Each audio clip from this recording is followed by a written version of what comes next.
Hello বন্ধুরা, আসসালামু আলাইকুম। কেমন আছো সবাই? অনেকদিন পর লাইভে আসলাম। এটা আমার ছোট জার বাগান। এই ছোট ছোট মরিচগুলো, এগুলো অনেক গ্রান খেতে। সবাই মনে করে এটা খুব এক্সপেন্সিভ মরিচ, কিন্তু আসলে কিন্তু না। এটা বকাস কথা, বলে যে এটা স্বর্ণের দামের দাম। আসলে এটা কিছু না। এগুলো সব দেশেই হয়, সব জায়গায় এগুলো ফলন আরও বেশি। এখানে এই যে টমেটো আছে, বেশিরভাগ এই নাগা মরিচ, যেটা আমরা বোম্বাই মরিচ বলি। এই যে বোম্বাই মরিচ,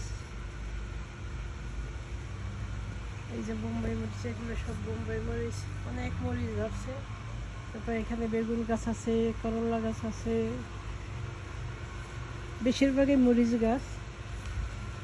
এই মরিচগুলো এত সেন্ট খেতে, চিন্তা করা যায় না যে এত। আলহামদুলিল্লাহ, সব কিছুই মাশাআল্লাহ ভালো হয়েছে। আর এটা হয়েছে লাউ শাকের বাগান।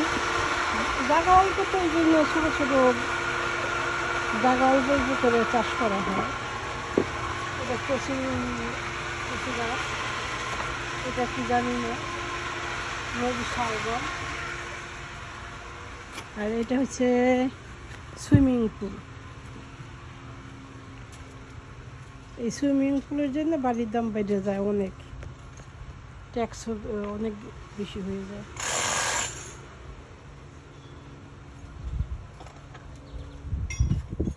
গোলাপ গাছ। আর এটা হচ্ছে সানসেট হাউস। এখানে আমার যায় শীতের সময় সব গাছগুলো রাখে, টবে যেগুলো থাকে।